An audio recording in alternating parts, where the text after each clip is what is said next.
Some had struggled to get it, not clearly knowing what it was and what it implied, but none was irreconcilably set upon its retention at the price of cosmic disaster. Their minds had been prepared by circumstances and sedulously cultivated by Leblanc, and now they took the broad, obvious road along which King Egbert was leading them, with a mingled conviction of strangeness and necessity. Things went very smoothly. The King of Italy explained the arrangements that had been made for the protection of the camp from any fantastic attack. A couple of thousand of aeroplanes, each carrying a sharpshooter, guarded them, and there was an excellent system of relays, and at night all the sky would be searched by scores of lights, and the admirable Leblanc gave luminous reasons for their camping just where they were, and going on with their administrative duties forthwith. He knew of this place, because he had happened upon it when holiday making with Madame Leblanc 20 years and more ago. "There is very simple fare at present," he explained, "on account of the disturbed state of the countries about us, but we have excellent fresh milk, good red wine, beef, bread, salad, and lemons. In a few days I hope to place things in the hands of a more efficient caterer." The members of the New World Government dined at 3 long tables on trestles, and down the middle of these tables Leblanc, in spite of the barrenness of his menu, had contrived to have a great multitude of beautiful roses. There was a similar accommodation for the secretaries and attendants at a lower level down the mountain. The assembly dined as it had debated, in the open air, and over the dark crags to the west the glowing June sunset shone upon the banquet. There was no precedency now among the 93, and King Egbert found himself between a pleasant little Japanese stranger in spectacles and his cousin of Central Europe, and opposite a great Bengali leader and the President of the United States of America. Beyond the Japanese was Holston, the old chemist, and Leblanc was a little way down the other side. The King was cheerfully talkative and abounded in ideas. He fell presently into an amiable controversy with the American, who seemed to feel a lack of impressiveness in the occasion. It was ever the transatlantic tendency, due, no doubt, to the necessity of handling public questions in a bulky and striking manner, to over-emphasize and over-accentuate, and the President was touched by his national failing.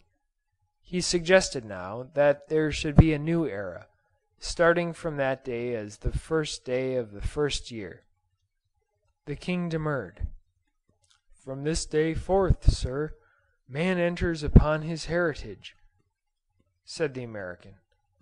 "Man," said the King, "is always entering upon his heritage. You Americans have a peculiar weakness for anniversaries, if you will forgive me saying so. Yes, I accuse you of a lust for dramatic effect. Everything is happening always, but you want to say this or this is the real instant in time, and subordinate all the others to it." The American said something about an epoch-making day. "But surely," said the King, "you don't want us to condemn all humanity to a worldwide annual 4th of July forever and evermore, on account of this harmless necessary day of declarations. No conceivable day could ever deserve that. Ah! You do not know, as I do, the devastations of the memorable. My poor grandparents were rubricated. The worst of these huge celebrations is that they break up the dignified succession of one's contemporary emotions. They interrupt, they set back. Suddenly out come the flags and fireworks, and the old enthusiasms are furbished up, and it's sheer destruction of the proper thing that ought to be going on. Sufficient unto the day is the celebration thereof. Let the dead past bury its dead. You see, in regard to the calendar, I am for democracy, and you are for aristocracy. All things I hold are august, and I have a right to be lived through on their merits. No day should be sacrificed on the grave of departed events. What do you think of it, Wilhelm?" "For the noble, yes. All days should be noble." "Exactly my position," said the king, and felt pleased at what he had been saying. And then, since the American pressed his idea, the king contrived to shift the talk from the question of celebrating the epoch they were making to the question of the probabilities that lay ahead. Here everyone became diffident.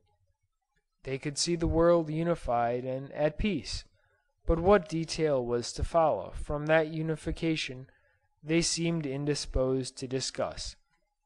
This diffidence struck the king as remarkable. He plunged upon the possibilities of science.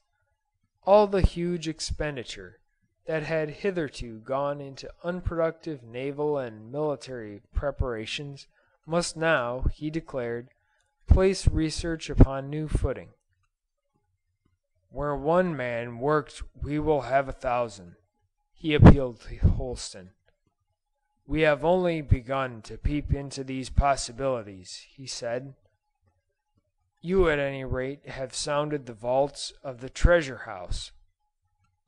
"They are unfathomable," smiled Holsten. Man,"